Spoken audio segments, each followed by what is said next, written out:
istəyirəm ki, hər hansısa bir qəzetin artıq daimi yazıcısı olan.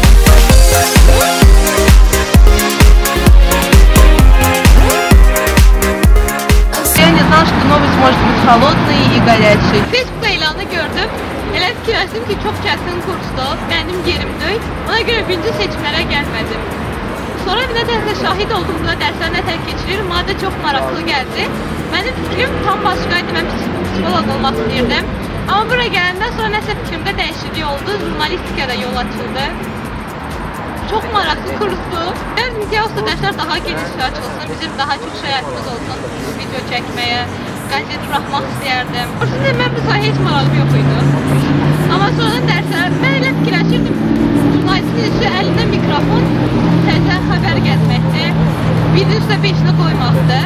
Amma bura gələndən sonra bildim ki, jurnalistin işi tam başqadır. Jurnalistin işi odur ki, oxucuya və baxıcıya düzgün informasiya çatdırmalıdır.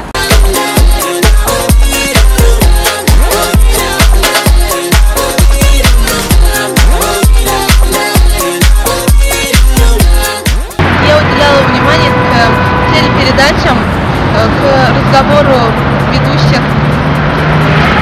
На данный момент я уже переменила свое мнение, я кардинально поменялась, да? Сейчас больше я отношусь, мне интересно исследовательская журналистика.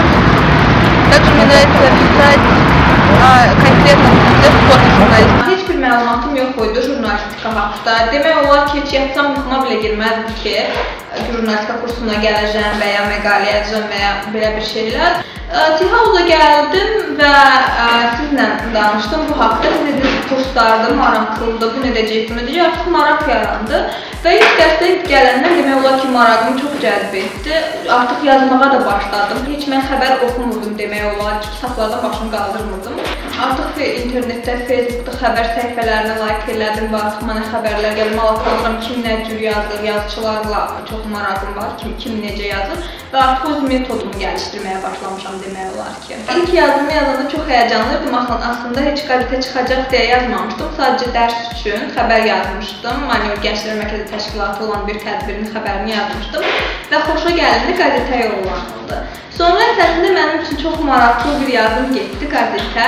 İlk dəfə 17 yaşıma baxmayaraq TV teatra getdim və ilk təsərrüfatlarımı yazmışdım orada. Necə oldu, nə hiss elədim, nə gözlərdim, nə qarşıma çıxdı.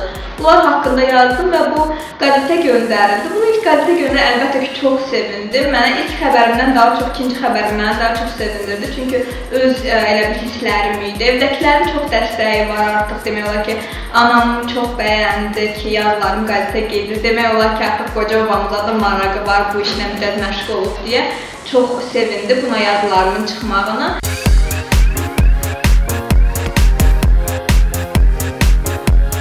Хочу сказать большое спасибо Марниуле Gençler Merkezi за то, что он предоставил нам возможность участвовать в таких познавательных курсах, как журналистика и другие.